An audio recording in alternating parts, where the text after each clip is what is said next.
Hosea chapters 4 through 5.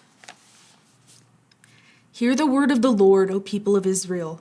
The Lord has brought charges against you, saying, there is no faithfulness, no kindness, no knowledge of God in your land. You make vows and break them. You kill and steal and commit adultery. There's violence everywhere, one murder after another.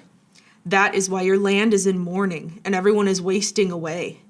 Even the wild animals, the birds of the sky, and the fish of the sea are disappearing. Don't point your finger at someone else and try to pass the blame. My complaint, you priests, is with you. So you will stumble in broad daylight, and your false prophets will fall with you in the night, and I will destroy Israel, your mother. My people are being destroyed because they don't know me. Since your priests refuse to know me, I refuse to recognize you as my priests. Since you have forgotten the laws of your God, I will forget to bless your children. The more priests there are, the more they sin against me. They've exchanged the glory of God for the shame of idols. When the people bring their sin offerings, the priests get fed. So the priests are glad when the people sin. And what the priests do, the people also do.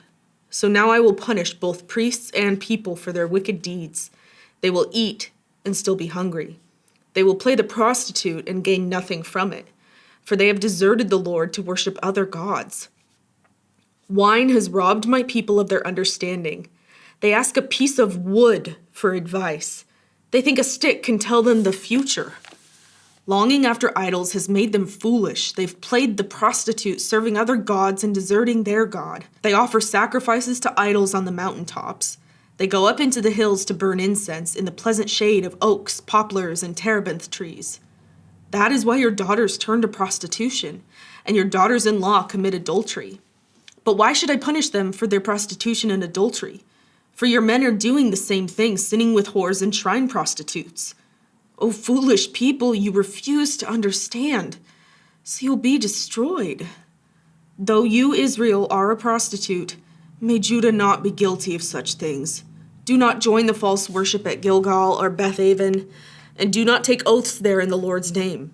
Israel is stubborn, like a stubborn heifer. So should the Lord feed her like a lamb in a lush pasture?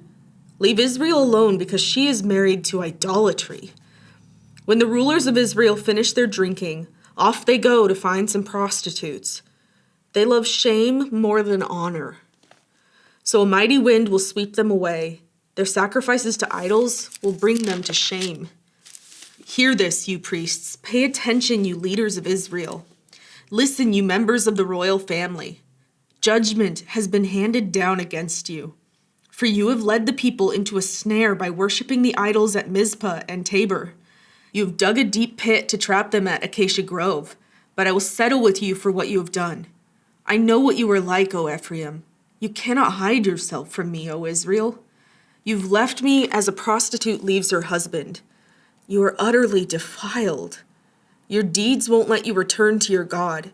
You are a prostitute through, and you do not know the Lord. The arrogance of Israel testifies against her. Israel and Ephraim will stumble under their load of guilt. Judah, too, will fall with them. When they come with their flocks and herds to offer sacrifices to the Lord, they will not find him, because he is withdrawn from them.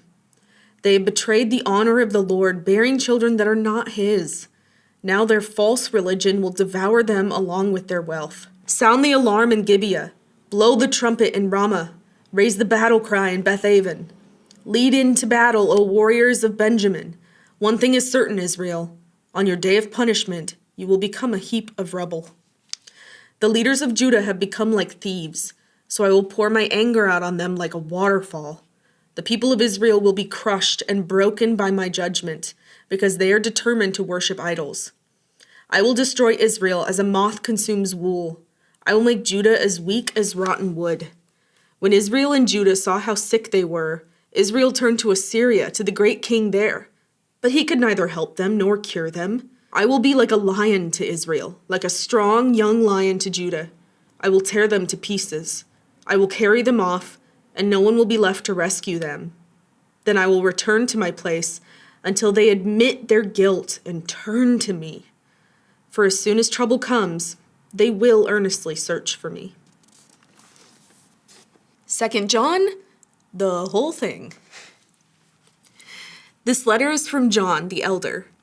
I am writing to the chosen lady and to her children, whom I love in the truth, as does everyone else who knows the truth, because the truth lives in us and will be with us forever. Grace, mercy, and peace, which come from God the Father and from Jesus Christ, the Son of the Father, will continue to be with us who live in truth and love. How happy I was to meet some of your children and find them living according to the truth, just as the Father commanded. I'm writing to remind you, dear friends, that we should love one another. This is not a new commandment, but one we've had from the beginning. Love means doing what God has commanded us, and He has commanded us to love one another, just as you heard from the beginning. I say this because many deceivers have gone out into the world. They deny that Jesus Christ came in a real body. Such a person is a deceiver and an antichrist. Watch out that you do not lose what we have worked so hard to achieve. Be diligent so that you receive your full reward.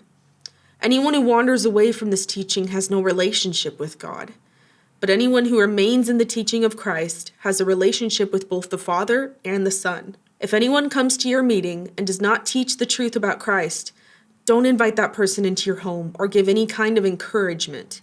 Anyone who encourages such people becomes a partner in their evil work. I've much more to say to you, but I don't want to do it with paper and ink. For I hope to visit you soon and talk with you face to face. Then our joy will be complete. Greetings from the children of your sister, chosen by God. Psalm 125. Those who trust in the Lord are as secure as Mount Zion. They will not be defeated, but will endure forever. Just as the mountains surround Jerusalem, so the Lord surrounds his people, both now and forever. The wicked will not rule the land of the godly, for then the godly might be tempted to do wrong. O Lord, do good to those who are good, whose hearts are in tune with you. But banish those who turn to crooked ways, O Lord. Take them away with those who do evil. May Israel have peace. Proverbs 29, 9 through 11. If a wise person takes a fool to court, there will be ranting and ridicule, but no satisfaction. The bloodthirsty hate blameless people, but the upright seek to help them. Fools vent their anger, but the wise quietly hold it back.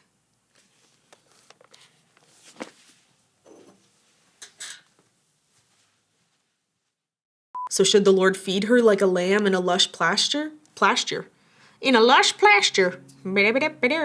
You've dug a deep pit to trap them at the acacia grove. Nope, there's no the.